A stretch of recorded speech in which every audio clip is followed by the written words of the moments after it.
Madame, Monsieur, bonsoir. C'est depuis le village international que je vous présente le journal ce soir. Ici, les institutions cinématographiques du monde entier se rassemblent pendant 2 semaines sur la Croisette. Les titres de notre journal. Le film Les âmes mortes de cinéaste chinois Wang Bing, un film qui a duré 8 heures. Le point sur la polémique Netflix et enfin un portrait du photographe alsacien Roger Corbeau. Il revient pour la 2e fois au Festival de Cannes. Wang Bing présente donc son film Les âmes mortes en sélection officielle hors compétition. Réalisateur engagé, le film est consacré aux victimes des purges maoïstes. Alexandra Birbader et Lucas Ruch ont croisé le réalisateur.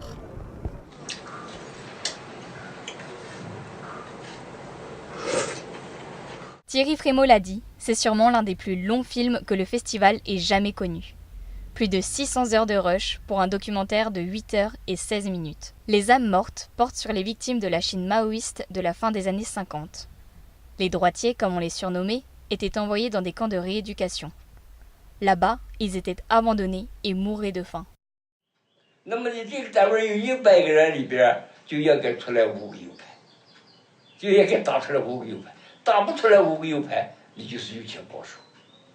Pour le réalisateur, les 8 heures étaient nécessaires. 因为之前我们拍了很多的内容，但是一直没有去剪成影片。然后去年开始工作，就是正式的开始剪辑。如果你要有一定的完整性的话，你需要一定的内容。Projeté à la salle du 60e, le film a été coupé en 2 parties. L'occasion, à l'entracte, d'aller échanger avec les courageux. Of course, I'm curious about what's going to happen. Is he going to have a different method? Is he going to be talking to people all the time, or are there going to be new stories? I'm pretty sure. I'm actually quite excited about the rest. 19h15, fin du film. Après plus de 8 heures de projection, les spectateurs sont fatigués et intrigués à la fois. I think it's hard to sum up. I have to digest it, and that's exactly why people make long films like that. Je n'ai pas subi 8 heures de projection, au contraire c'était très intéressant. Après c'est sûr que 8 heures, on n'a pas la même attention tout le long du film. Il y a des moments où j'ai sombré quelques minutes, mais on est toujours rattrapé. Il y a toujours une intonation ou quelque chose dans le film qui fait qu'on revient. Une expérience intéressante que les spectateurs ne sont pas prêts d'oublier. Abu Bakr Shahaki, le réalisateur égyptien, présente son film en sélection officielle pour la Palme d'Or. Hier soir, certains chanceux ont pu monter les marches et assister à son film Yomedine. Parmi eux, Inès Riouk. Après une montée des marches tout en sobriété, le jeune cinéaste égyptien, accompagné par sa co-réalisatrice, ont été accueillis par les applaudissements du public pour son premier film. Yomedine raconte l'histoire de Béchaï, un jeune lépreux qui vit depuis son enfance dans une léproserie. Après la mort de sa femme, il décide de tout quitter pour rejoindre sa famille dans le sud du pays, à Guéda. Une longue traversée qu'il partage avec Obama, un petit garçon orphelin qu'il va prendre sous son aile. Yomedine est à la fois touchant et drôle, sans jamais s'apitoyer sur le sort des personnages. Durant la projection, le public avait les yeux rivés sur l'écran, l'émotion était palpable. Le film d'1h30 nous laisse le temps de s'attacher aux personnages, tant leur jeu est juste. Pour accompagner le générique de fin, une standing ovation de plusieurs minutes a conclu ce grand moment de cinéma.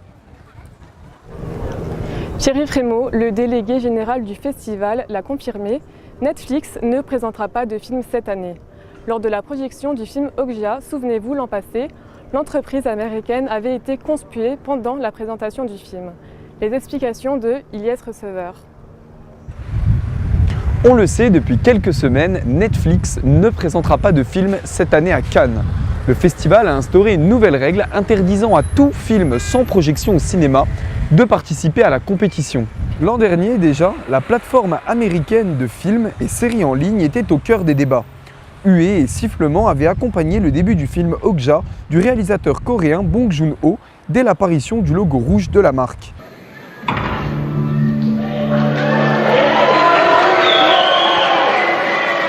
Cette polémique s'explique par une réglementation française, la chronologie des médias. 4 mois après sa sortie en salle, un film a le droit de sortir en format physique. Après 10 mois, le film peut être diffusé sur la chaîne Canal+, avant toutes les autres. Après 22 mois, ce sont les chaînes qui ont coproduit le film qui peuvent le publier. Et enfin, ce n'est qu'après 36 mois que les plateformes en ligne, les SVOD comme Netflix, peuvent diffuser le film. Pour contourner cette règle et garder une exclusivité sur leur contenu, Netflix a donc décidé, comme Canal+, de produire ses propres séries et films originaux. Avec la participation l'an dernier de 2 de ces films dans la sélection officielle, Netflix avait dans un premier temps choisi de ne pas sortir ses créations en salle. Après négociation, la plateforme avait finalement demandé de diffuser ses films au cinéma et, dans le même temps, sur Internet. Le CNC, le Centre national du cinéma, a refusé. Il a été ensuite proposé à Netflix de sortir son film en salle et d'attendre 2020 avant de le diffuser. Demande refusée par Netflix. Ted Sarandos, directeur des programmes de Netflix, ne participera donc pas à cette 71e édition du festival.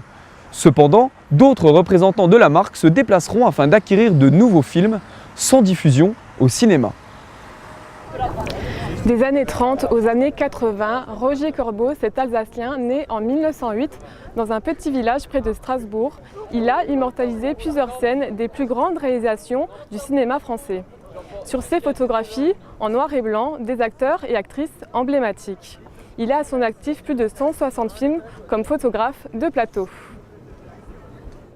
Présent sur les tournages de Marcel Pagnol ou Jean Cocteau, ou encore d'Orson Welles, le photographe du cinéma français Roger Corbo est entré dans cet univers par la petite porte.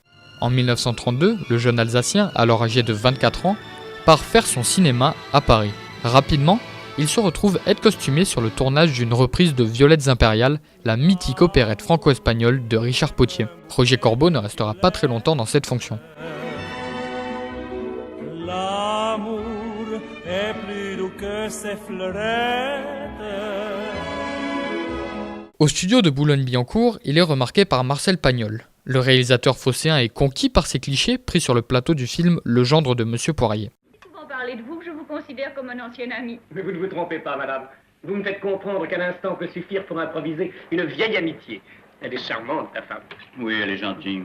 Il estime que l'Alsacien a un don de Dieu pour la photo. Ce don, on le retrouve dans ses photographies uniquement en noir et blanc et qui laisse transparaître une forte passion pour les acteurs et actrices qu'il immortalisera sur ses clichés pendant près de 50 belles années. Roger Corbo a eu la vie de rêve qu'il souhaitait, une vie dévouée à la photographie qui l'inondait de plaisir. Grand spécialiste du portrait, Fernandel, Simone Signoret, Jean Gabin et encore Jodie Foster passeront devant son objectif. Au soir de sa vie, le grand portraitiste fait don de l'ensemble de son œuvre à la France, avant de s'éteindre à l'âge de 87 ans, en 1995, à Paris.